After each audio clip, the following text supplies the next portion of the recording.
سے کہ قرآن کے قاری پھیلائیں گے اسلام تمنا ہے ہماری. انک لعلی خلق عظیم. محترم ناظرین کرام، دینی اور ملی بھائیوں، بلا شبہ اللہ کے نبی صلی اللہ علیہ وسلم یہ دنیا کے تمام مسلمانوں کے اسوہ ہیں، نمونہ ہیں اور آخر رسول ہیں، اور اس رسول پر ایمان لانا، اس کے باتوں کی تائید کرنا، اس کے نصرت کرنا ہر مسلمان کے لیے فرض اور ضروری ہے. بلا شبہ اہل کفر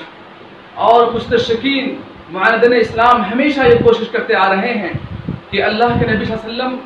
کے اوپر جو ہے کچھ ایسے شکوک و شبہات پیدا کی جائیں جس کے ذریعہ سے اللہ کے نبی صلی اللہ علیہ وسلم کی جو پاک اخلاق حسنہ کا پہلو ہے، جو آپ صلی اللہ علیہ وسلم کی پاک زندگی ہے، مقدس آپ علیہ السلام کی جو سوانح ہے، اس کو داغدار کیا جائے تاکہ اس کے ذریعہ لوگوں کے ذہن و دماغ کے اندر اللہ کے نبی صلی اللہ علیہ وسلم کی جو محبت ہے، جو آپ کی شان لوگوں کے دل میں بیٹھی ہوئی ہے، اس میں کمی پیدا ہو اور لوگ آپ سے متنفر ہو جائیں. اللہ تعالیٰ فرماتے ہیں سورہ صف آیت نمبر 8 کے اندر یریدون لیطفئوا نور اللہ بافواہہم واللہ متم نورہ ولو کرہ الکافرون، کہ یہ اپنے پھونکوں سے اسلام کی چراغ کو بجھانا چاہتے ہیں، جبکہ اللہ فرماتا ہے کہ اللہ تعالیٰ اپنے اس چراغ کو مکمل کرے گا اگرچہ ان کافروں کو برا محسوس ہو. پھر آگے اللہ فرماتا ہے کہ هو الذی ارسل رسولہ بالہدی ودین الحق، وہی وہ اللہ ہے جس نے اپنے رسول کو حق کے ساتھ مبعوث کیا تاکہ اللہ تعالیٰ اس دین کو پوری دنیا پہ غالب کر دے. وَلَوْ كَرِهَ الْمُشْرِكُونَ، اگرچہ مشرکوں کو برا لگے. بلا شبہ اللہ کے نبی صلی اللہ علیہ وسلم کے تعلق سے آج بہت سارے ہمارے جو غیر مسلم بھائی ہیں، جو عیسائی بھائی ہیں، جو مستشرقین ہیں، وہ سوال پیدا کرتے ہیں کہ اسلام کے اندر اللہ کے نبی صلی اللہ علیہ وسلم نے بہت سارے شادیاں کی، اور آپ صلی اللہ علیہ وسلم کا شادیاں بہت سارا کرنا یہ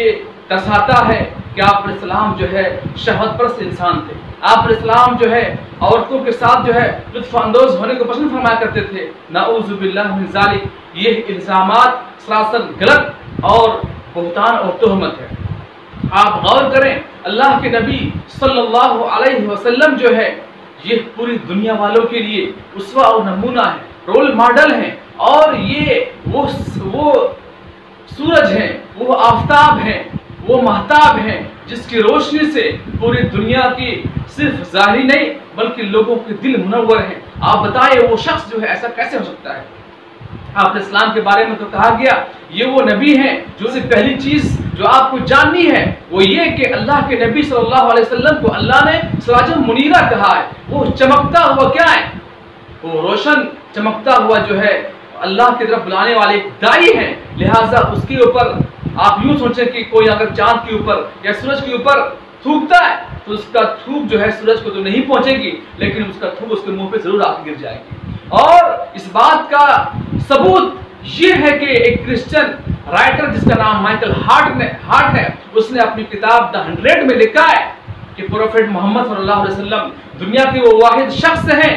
جو مہا پرشوں میں سب سے اول نمبر پہ آتے ہیں. کیوں؟ آپ علیہ السلام نے اپنے اخلاقی پہلوؤں کو دنیا کے اندر رکھا اور آپ علیہ السلام کے اخلاق سے دنیا کے لوگ متاثر ہوئے جو کسی اور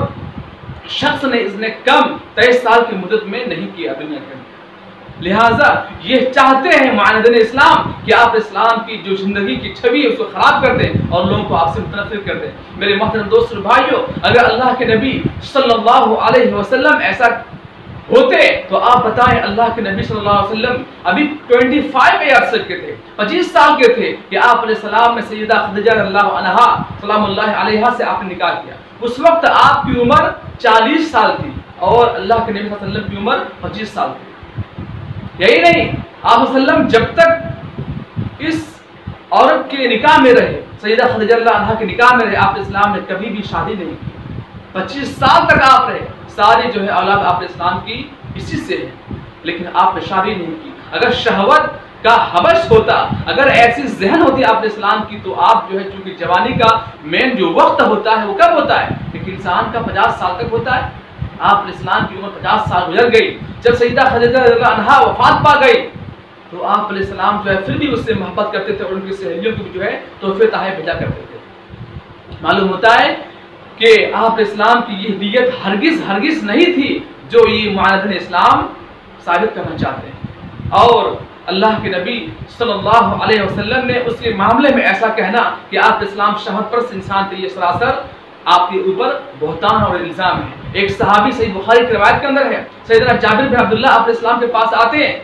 بہت خوش تھے۔ اللہ کے نبی صلی اللہ علیہ وسلم پوچھتے ہیں کہ جابر کیا بات ہے؟ وہ فرماتے ہیں کہ ہم نے نکاح کر لیا ہے۔ آپ اسلام نے فرمایا کس سے نکاح کیا ہے؟ اس نے کہا کہ میں نے ایک بیوہ عورت سے نکاح کیا۔ آپ اسلام نے فرمایا کہ تم نے کنوارے سے شادی کیوں نہیں کی؟ وہ تم سے کھیلتی اور تم مجھ سے کھیلتے۔ آپ اسلام لوگوں کو ترغیب دے رہے ہیں، اگر ایسا کرنا ہوتا تو اللہ کے نبی صلی اللہ علیہ وسلم کے صحابہ کرام آپ کے ایک اشارے پہ اپنی جان دینے کو تیار تھے۔ کیا اللہ کے نبی صلی اللہ علیہ وسلم کے لیے وہ لوگ اپنے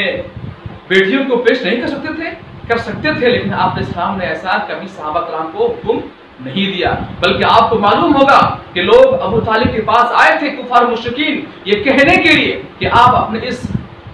جو بھتیجا آپ کا ہے آپ اس سے کہہ دیں کہ یہ دین کے کام سے باز آ جائیں، یہ اسلام کی دعوت کو چھوڑ دیں، اور اگر یہ اس کام کو چھوڑنے کے لیے بہت سارے مال چاہتے ہیں یا اس زمانے کی سب سے حسین عورت سے شادی کرنا چاہتے ہیں تو ہم اس کو اس سے کرانے کی تیار ہیں۔ لیکن آپ اسلام نے کیا کہا کہ ہمیں دنیا کی کوئی چیز جو ہے دین اسلام کی تبلیغ سے مانے نہیں کر سکتی ہے۔ اگر یہ لوگ ہمارے ایک ہاتھ میں چاند کو اور دوسرے ہاتھ میں سورج کو رکھ دیں تب بھی ہم اسلام اور دین کی دعوت لوگوں میں پھیلاتے رہیں۔ لہٰذا اللہ کے نبی صلی اللہ علیہ وسلم نے جو شادیاں کی 11 شادیاں کی اس کی بہت ساری حکمتیں ہیں، مصلحتیں ہیں، میں مختصراً جو ہے کچھ حکمتوں کو پیش کرنا چاہتا ہوں آپ کے سامنے۔ سب سے پہلی حکمت تو یہ تھی کہ اللہ کے نبی صلی اللہ علیہ وسلم جو ہے تاکہ امت کے اندر جب آپ علیہ السلام کی زیادہ بیویاں ہوں گی تو ظاہر بات ہے جو اندرونی مسائل ہیں، جو عورتوں کے مسائل ہیں، حیض کے مسائل ہیں، نفاس کے مسائل ہیں اور جو اندرونی مسائل ہیں ان کے جو تربیتی مصلحت ہے تاکہ امت کی جو ہماری اور عورتیں ہیں ان کو جو ہے اللہ کے نبی صلی اللہ علیہ وسلم کے ازواج سے اور بہت ساری باتیں معلوم ہو سکیں۔ ایک مصلحت تھی تربیتی مصلحت، یعنی لوگوں کو جو ہے تعلیم دینا، لوگوں کو جو ہے تربیت دینا دین کے ان بہت سارے نکاح کرنے کی ایک مصلحت یہ بھی تھی کہ معاشرتی مصلحت تھی، معاشرے کے اندر جو ہے لوگوں کو یہ بتانا تھا کہ جو ہے یہ نبی جو ہے وہ الہ نہیں ہے۔ لوگوں نے عیسائیوں نے اللہ کے جو عیسیٰ علیہ السلام نبی تھے اس کو کیا کہا؟ یہ اللہ کے بیٹے ہیں۔ اللہ کے نبی صلی اللہ علیہ وسلم نے فرمایا کہ میں تمہارے طرح ایک انسان ہوں اور ایک انسان کے ناطے تمہارے طرح ہماری بھی حاجتیں ہیں، ہماری بھی ضرورتیں ہیں، تاکہ لوگوں کو جو ہے معاشرے کے اندر جو ہے ایک سیکھ ملے کہ جو شریف قسم کے لوگ ہوتے ہیں اس کا مطلب یہ نہیں ہوتا ہے کہ جو ہے وہ راہب بن جائیں اور وہ جو ہے اپنے بیویوں کو اور جو ہے گھر والوں کو چھوڑ دیں اور جا کے جنگل میں رہیں، بلکہ ایک جو ہے معاشرے میں بتانا مقصود تھا کہ جو ہے یہ بھی ایک ضروری اور اہم چیز ہے۔ اور تیسری چیز جو ہے وہ یہ تھی کہ لوگوں کو جو شرعی مصلحت تھا، دینی مصلحت تھا، اس کو پیش کرنا تھا۔ وہ اس طریقے سے کہ اللہ کے نبی صلی اللہ علیہ وسلم کے زمانے میں لوگ جو ہے متبنہ بیٹے کو، لے پالک بیٹوں کو جو ہے وہ اپنے بیٹے کی طرح سمجھا کرتے تھے۔ اللہ کے نبی صلی اللہ علیہ وسلم کے بھی ایک متبنہ بیٹے تھے جس کا نام تھا زید بن حارثہ اللہ تعالیٰ عنہ۔ آپ اسلام نے اس کو اپنے بیٹے کی طرح پالا پوسا۔ یہ سیدہ خدیجہ رضی اللہ عنہا کا غلام تھا اور اس نے جو ہے آپ صلی اللہ علیہ وسلم کو ہبا کیا تھا۔ آپ صلی اللہ علیہ وسلم کہ جب یہ متبنہ بیٹے ہو گئے تو لوگ جو ہے اس کو زید بن محمد کے نام سے پکارا کرتے تھے۔ تو اللہ رب العالمین نے کہا کہ یہ بات غلط ہے، کوئی بھی شخص جو ہے اس بات کو نہ کہے کہ یہ محمد صلی اللہ علیہ وسلم کے بیٹے ہیں۔ یہ اسلام میں نہیں ہے کہ کسی کا لے پالک بیٹا جو ہے اپنے بیٹے کی طرح حقیقی وارث ہوگا، ایسا اسلام میں نہیں ہے۔ اور آپ نے اسلام میں اپنے اس متبنہ بیٹے کا نکاح اپنے پھوپھی کی جو بیٹی تھی زینب بنت جحش رضی اللہ عنہا سے کر دیا۔ کہا کہ ایسا ہرگز نہیں ہے، محمد صلی اللہ علیہ وسلم جو ہے کسی بھی مرد کے باپ نہیں ہے۔ آپ پڑھیں گے سورہ احزاب، ما کان محمد ابا احد من رجالکم ولکن رسول اللہ وخاتم النبیین۔ یہ محمد صلی اللہ علیہ وسلم جو ہے کسی مردوں کے باپ ہے ہی نہیں۔ جب باپ ہے ہی نہیں کسی کے تو یہ کسی کی بہو سے شادی کیسے کر سکتے ہیں؟ لہٰذا یہ معاشرتی مصلحت تھی، لوگوں کو بتانا تھا کہ جو ہے یہ جو رسوم تھا جو آپ اسلام کے زمانے میں تھا کہ بیٹا کو جو ہے لوگ اصلی بیٹا کی طرح ہم سمجھتے تھے، یہ اسلام نے آگے ختم کر دیا۔ اور لوگوں کے اندر جو ہے اس بات، چونکہ اللہ کے نبی صلی اللہ علیہ وسلم کا مین ٹارگٹ ہے دنیا کے اندر جو ہے اسلام کی تبلیغ کرنا، اسلام کی اشاعت کرنا۔ اللہ کے نبی صلی اللہ علیہ وسلم نے سیاسی مصلحت تھی، اللہ کے نبی صلی اللہ علیہ وسلم عرب کے تمام قبائل اور قوموں کو جوڑ کر اسلام سے مزید قریب کرنا چاہتے تھے، اور یہی وجہ ہے کہ اللہ کے نبی صلی اللہ علیہ وسلم نے جب سن 7 ہجری کے اندر خیبر کو فتح کیا تو اس کے اندر